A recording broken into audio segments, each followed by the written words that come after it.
لو جيت قارنته بأي أسطورة عدت على تاريخ الكرة المصرية هيبقى واحد من ضمن الأساطير دي وهو حاطط رجل على رجل. أما لو جيت قارنته بلاعب عنده 19 سنة بمجهوده البدني جوه الملعب هتلاقيه أفضل منه بمراحل. حلقة النهاردة عن لاعب من أفضل اللعيبة اللي عدت في تاريخ مصر وهو مواليد 13 يوليو عام 1985 وهو عبد الله السعيد. تحس ان جمهور الزمالك كان مقتنع تماما ان عبد الله السعيد ده كان المفروض يبقى موجود في النادي من حوالي 15 سنه. سبحان الله، تحس احنا لايقين عليه وهو لايق علينا. كنت عامل فيديو من حوالي 8 شهور عن دراسه بتسمى دراسه الذكاء الكروي. طيب ايه هي بقى دراسه الذكاء الكروي؟ ده موضوع حلقه النهارده، وهحاول اربط لك عن الذكاء الكروي وعبد الله السعيد. في سنة 2020 كان في دكتور اسمه دوجلاس ياكوبسن.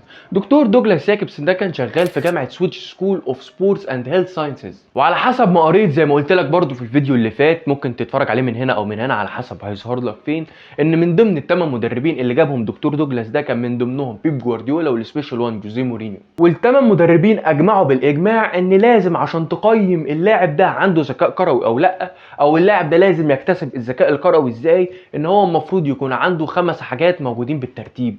رقم واحد اللي المفروض تبقى موجودة عند أي لاعب في الترتيب وهي فكرة التوقع. إيه هو التوقع بشكل عام؟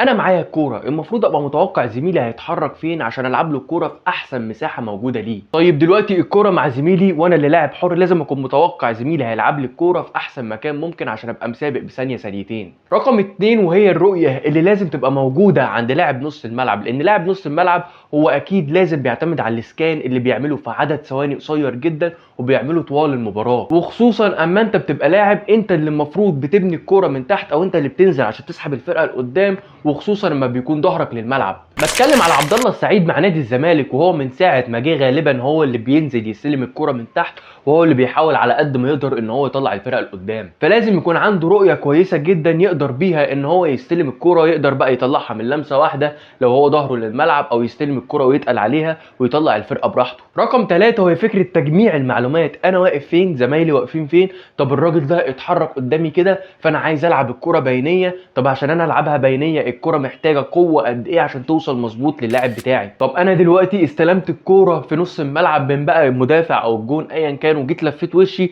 لقيت الوينج طاير في افضل مساحه موجوده، لازم انا اكون مدرك تماما ايه هي القوه اللي المفروض اباصي بيها الكوره او ارفع بيها الكوره عشان تنزل له في افضل وضعيه ليه. رقم 4 وهو القرار.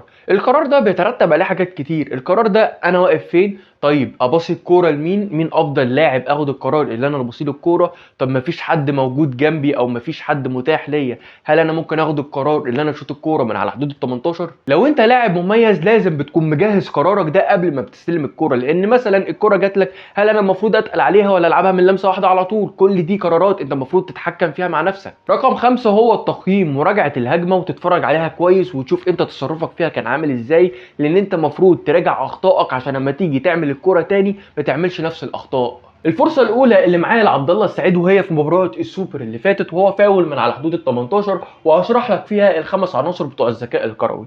رقم واحد، عبد الله السعيد هنا مع الكوره لازم عشان يكون عنده الذكاء الكروي رقم واحد في الترتيب وهي فكره التوقع. عبد الله السعيد انت عندك هنا 5 لعيبه على حدود ال 18 من نادي الزمالك، لازم عبد الله السعيد يختار او يتوقع ايه هي اللعيبه اللي هتتحرك لقدام عشان ينفذ الكوره بافضل شيء ممكن ليهم. رقم 2 وهي المفروض الرؤيه اللي تبقى موجوده عند عبد الله السعيد قبل ما ينفذ الكوره عشان يستغل افضل مساحه موجوده في ظهر دفاع النادي الاهلي. رقم 3 وهي فكره تجميع المعلومات، انا واقف فين، زمايلي واقفين فين، طب عشان العب مثلا الكوره لحسام عبد المجيد هناك استخدم قوه قد ايه، عشان العب الكوره للمسلوسي اما يتحرك في المساحه دي استخدم قوه قد ايه. رقم 4 وهي فكره القرار اللي خده عبد الله السعيد ان هو يلعب الكوره لحمزه المسلوسي في المساحه دي اللي هوريها لك دلوقتي، وحمزه المسلوسي للاسف لولا تصرفه اللي كان مش كويس في الكوره دي، لو كان قدر ان هو يدي الكوره لمصطفى شلبي كانت ممكن الكوره دي تخش جول. الهجمه الثانيه اللي معايا عبد الله السعيد فعلا معاه الكوره في نص الملعب اللي عليه دايره. رقم 1 وهو التوقع، عبد الله السعيد فعلا هيتوقع صح ان ميشالك هيتحرك في افضل مساحه موجوده ليه ورا دفاع النادي الاهلي.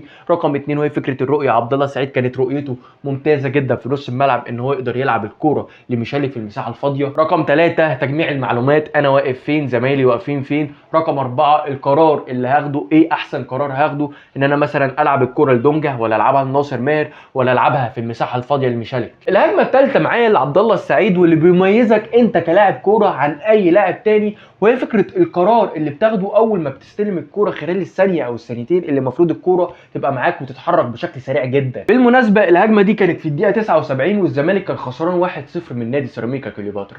هنا انا مش جايب لك بس، هنا محمد شحاته قطع الكوره من المدافع بتاع سيراميكا وادى الكوره لعبد الله السعيد. عبد الله السعيد هنا كان ممكن يكبر دماغه من الكوره، وابسط حاجه ممكن يعملها ان هو يدي الكوره لحمزه المسلوسي اللي واقف هنا، ولكن عبد الله السعيد مش هيعمل كده. عبد الله السعيد هيتخذ افضل قرار خده في المباراه، وهي فكره ان هو هيلف 360 درجه وهيختار قرار التصويب، وفعلا الكوره هتخش جون. الهجمه الرابعه اللي معايا لعبد الله السعيد واقف برده في مباراه سيراميكا كليوباترا اللي بالمناسبه برده اتعادلنا 1-1 اللي هي الهجمه اللي قبل كده، ودي الهجمه اللي بعديها على طول في الدقيقه 82. الكوره هنا مع احمد السيد زيزو وعبد الله السعيد موجود هنا، وهنا في لا مركزيه لان نادي الزمالك كان مندفع عشان يدخل الجون الثاني. تكمله الهجمه ان الكره هتوصل فعلا لابراهيم نضاي، ابراهيم نضاي هيدي الكره لعمر جابر في الصوره اللي بعديها، عمر جابر هيوصل الكره لزيزو، ولكن الكره هنا دفاع سيراميكا كليوباترا احمد بيكهام هيشتت الكره هتقوم واصله لهناك لمحمد شحاته. محمد شحاته هيدي الكره لعبد الله السعيد في المساحه الفاضيه الموجوده عنده، وهنقلب في الصوره بعد كده. الهجمه بقى بتبتدي من هنا. لو جينا قلنا تاني على العناصر بتاعت الذكاء الكروي، هو اول حاجه التوقع، تاني حاجه الرؤيه، تجميع المعلومات، وبعد كده القرار. الاربع عناصر دول عبد الله السعيد حرفيا نفذهم في الهجمه دي. رقم واحد وهي فكره التوقع، اللعيبه دي هتتحرك فين.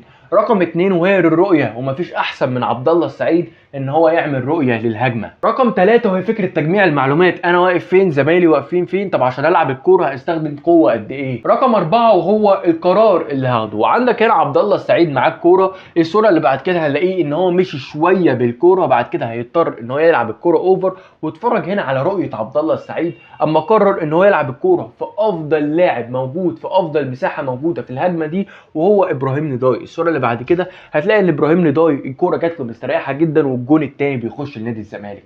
بعد ما شرحت لك الهجمات ووريتك ايه هو المفروض في الهجمه دي العنصر الموجود في الذكاء الكروي، دلوقتي هنروح على الاسطوره او اكلمك عن الاسطوره في اخر مبارياته وهي السوبر الافريقي. لعيبه نادي الزمالك داخله اوضه اللبس، الدنيا مشدوده، خسرانين 1-0، متخانقين مع الحكم، الدنيا مش ماشيه بافضل حال، وكل واحد عمال بيتكلم ويقول اي حاجه، لغايه اما عبد الله السعيد قام شخط فيهم واسكتوا، لغايه اما الكوتش او المدير الفني يخش لنا ويقول لنا احنا المفروض نعمل ايه في الشوط الثاني. تخيل انت عبد الله السعيد لما كانش واقف في اللحظه دي وزعق للعيبه ان هم المفروض يسكتوا، كان كل لاعب هيفضل بقى يتكلم على تعقيباته عن الحكم، تعقيباته على قرارات الحكم، وفي الاخر ما كناش هنشوف التركيز اللي نزل بيه نادي الزمالك في الشوط الثاني. يكفي اقول لك يا راجل يا مؤمن ان عبد الله السعيد ماشي في ال40 بسم الله ما شاء الله عليه، وهو بيلعب في مركز 8، وده واحد من اصعب المراكز اللي موجوده في خطط كره القدم عامه. وخد بالك ان انت تلعب في مركز 8 في ال4-3-3 غير اما تلعب في مركز 8 في ال4-4-2. حقيقي عبد الله السعيد لو انت لاعب عايز تاخد مثل اعلى ليك المفروض تاخد عبد الله السعيد، لان هو واحد من اساطير الكره المصريه. واخيرا يا رب تكون الحلقه بقيمه عبد الله السعيد وبقى اديت عبد الله السعيد حقه، لان ده واحد من افضل الاساطير اللي عدت في كره القدم المصريه.